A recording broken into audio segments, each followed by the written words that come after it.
대통령이 가져간 근거 여기 있습니다. 이걸 주면 정책 방향이 바뀔 수 있다고 해서요. 이거 보고 정책 방향 좀 바꿔주세요. 한국의 의사수는 꾸준히 증가해왔던 것이 사실입니다. 그러니까 이걸 보여드리는 이유는 이건 이제 등록 의사수 폴리스의 의료 종사자 수인데 활동 의사 수로도 계속 한 2만 명씩 늘어난 건 사실입니다. 2만 명 넘게. 그러니까 사람들이 국민분들이 특히 오해를 하세요. 20몇 년간 의대 정원이 동결돼 있었다. 그렇다고 해서 의사 수가 동결돼 있었던 건 아닙니다. 의사 수는 꾸준히 가파르게 증가해 왔습니다. 의대 정원은 동결된 것이 맞지만 은퇴에 비해 새로운 의사의 실이 2.9에서 3.8배 아직까지는 많습니다. 물론 이건 둔화되긴 할 거지만 어쨌든 인구도 또한 감소하고 있기 때문에 지금으로서는 거의 3.8배가량 진입 이사가 더 많은 것이 사실입니다. 의대 증원은 환자 건강과 경험에 악영향을 끼칩니다. 행위별 수가 제도 하에서 진료 행위량의 인센티브가 있어요. 행위량이 증가했다는 인센티브가 있기 때문에 공급자 유도 수요 논쟁이 있습니다. 이게 정부는 오래된 개념이라고 하고 이것도 아직도 학계에서 논쟁이 있는 개념은 맞지만 그냥 학계에서 논쟁이 있는 개념이라고 해주겠습니다. 그래서 뭐랄까요? 그러니까 이게 행위별 수가 제도를 비판하고자 하는 건 아닙니다. 그러니까 어떤 거냐면 사람들이 공공의료 얘기를 막 하시잖아요. 이재명 대통령도 그렇고 민주당도 그렇고 그리고 의사 수 얘기를 해요. OECD. 그러면 OECD에서 의사 수가 제일 많은 그리스, 포르투갈, 우리나라보다 의료비가 싸고 의료 성과가 좋고 환자 경험이 좋습니까? 의료가 거의 이제 공공화된 영국, 쿠바, 북한, 우리나라보다 환자 경험이 좋습니까? 치료 성과가 좋습니까?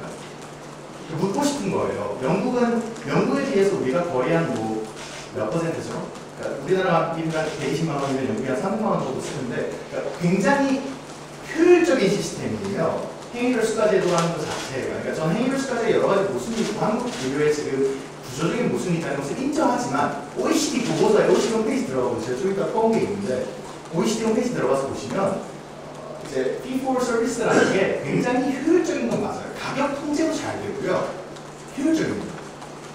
그래서 우리나라가 그렇기 때문에 이렇게 싼 비용으로 좋은 치료를 받을 수 있었던 것이 사실이에요. 그걸 부정해서는 안 됩니다.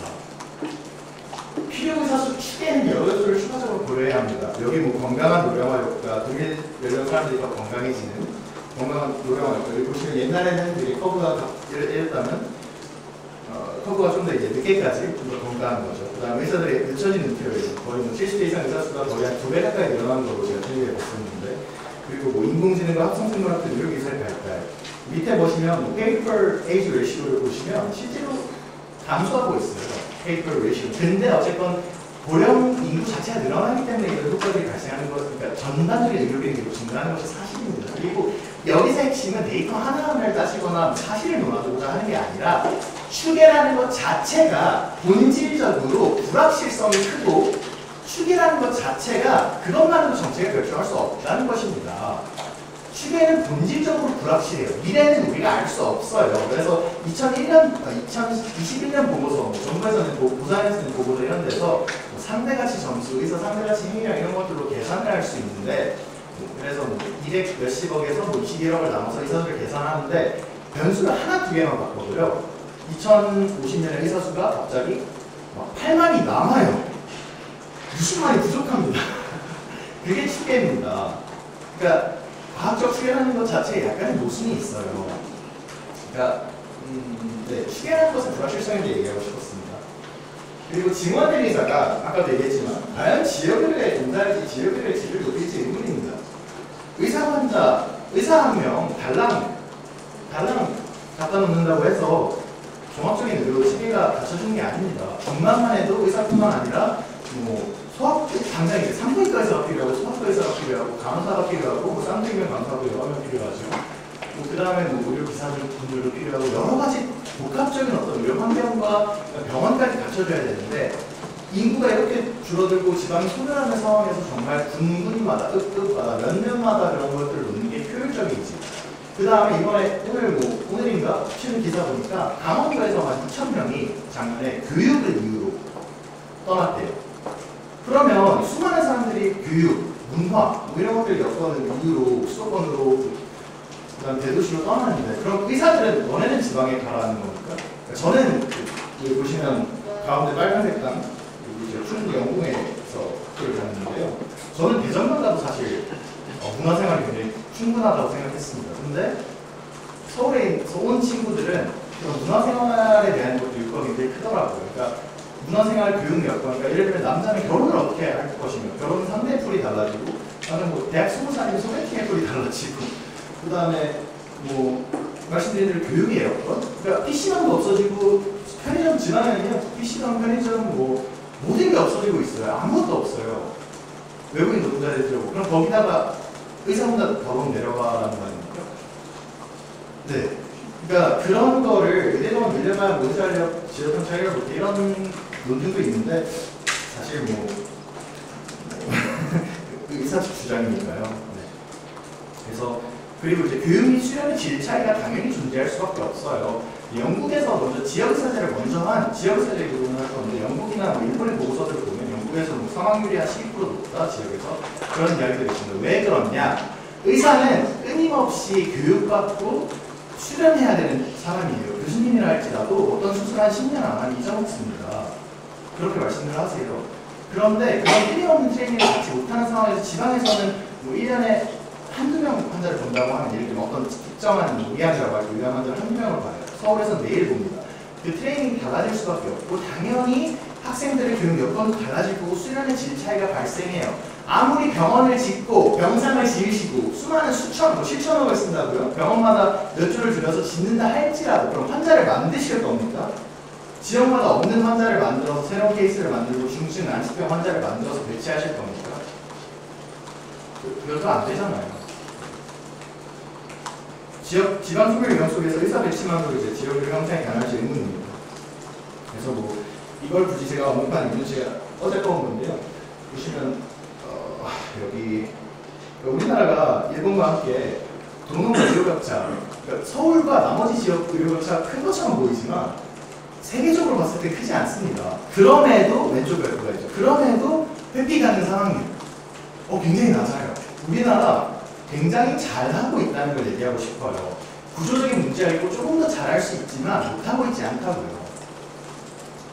회피, 그러니까 예방할 수 있는 사망률 이런 것들 굉장히 낮습니다. 그러니까 치료의 성적은 좋아요. 도시와 농촌의 의료격차도 적습니다. 이런 문제를 과장해서 과연 무엇을 얻고 싶습니까? 사실을 왜곡하시는 거잖아요. 그렇게 해서 얻고 싶은 게 뭡니까?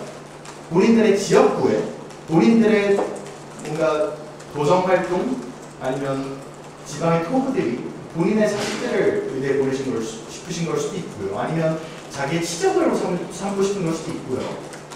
아니면 현수막 하나 걸고 싶으신 걸 수도 있고요. 지역구 의원님 같은 경우는. 그러기에는 의료는 더 저는 중요한 거고 생명을 다루는 일이라고 생각합니다. 그러니까 생명을 다루는 일이기 때문에 그렇게 그럴 문제가 아니라고 생각합니다. 무슨 양평 고속도로 지었습니다 하고 현수막 붙이는 거랑 지역 의대 유치했습니다라고 붙이는 건 다른 문제라고 생각합니다. 그리고 똑같은 논리고 증원된 의사가 필수의료에 종사할지 필수의료의 지료를 높일지 의문입니다. 이거 임현태형이 맨날 얘기하신 거죠. 뭐 소아과 의사가 뭐 80% 증가했는데 20년 동안 소아과 환자 수는 40% 감소했어요. 근데 소아 외상, 소아 응급, 소아 외상의 기피 현상 이거 제가 경험해봤습니다. 제가 국내에서 5손가락에 드는 병원 중 하나에서 인턴을 했어요. 근데 새벽에 소아가 장이 꼬여서 수술을 하는데 소아외과 교수님이랑 저랑 둘이 했어요. 왜냐고요? 소아과 레지던트가 그날 없었거든요. 그 다음에 숫자도 적어서 그 다음에 중요한 거 그 교수님도 굉장히 고령이셔서 그분이 떠나고 나면 이제 그 필드를 떠나고 나면 소아외과를 할 사람이 없대요. 그게 현실이에요. 이게 현실이에요. 지금 소아과 전공의분들 150명 된다죠. 그분들 다 떠날 겁니다. 이거 해결 안 되는. 그런 분들이 소아과, 내과, 외과, 응급의학과, 신경외과 이런 데들이 제일 만나서 얘기를 해보면 절망감도 크고요. 전화하면 다 술 마시고, 그러니까 밤에 막 술 마시면 혼자 술 마신대요. 너무 답답하고 억울하고 힘들어서. 그래서 여기 보시면 신경외과 전문의 수는 인구 10만 명당 OECD 1.3명, 대한민국은 2위네요. 4.75명. 그럼에도 뇌혈관염과 수술 미폐 현상이 있어서 아산병원 간호사분이 사망한 일이 있었죠. 빅5 병원에서 궤도술 관련해서 조심해서 좀.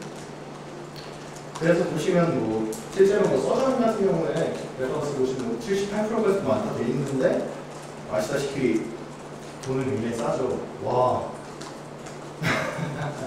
일본을 가져온 이유인데 일본이랑 우리나라가 의료 시스템이 비슷해서 그래요. 진짜 싸다. 저는 요새 목이 좀 나가 있어서 병원을 갔는데 초진 눈도 건조해서 안과랑 이비인후과를 갔는데요. 초진 갔는데 3분 대기하거든요. 그리고 7,000원 되나요? 세상에 이런 나라가 어디 있습니까? 이건 뭐 아까도 그거 좀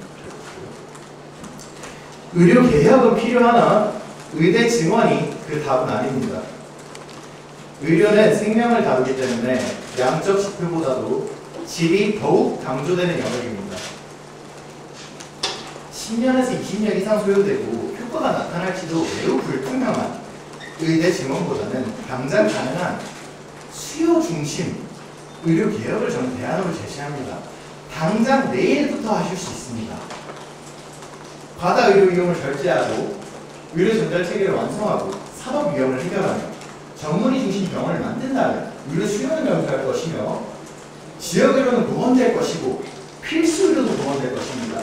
양질의 전공의가 양성돼서 양질의 의사에게 치료받으실 수 있을 거예요.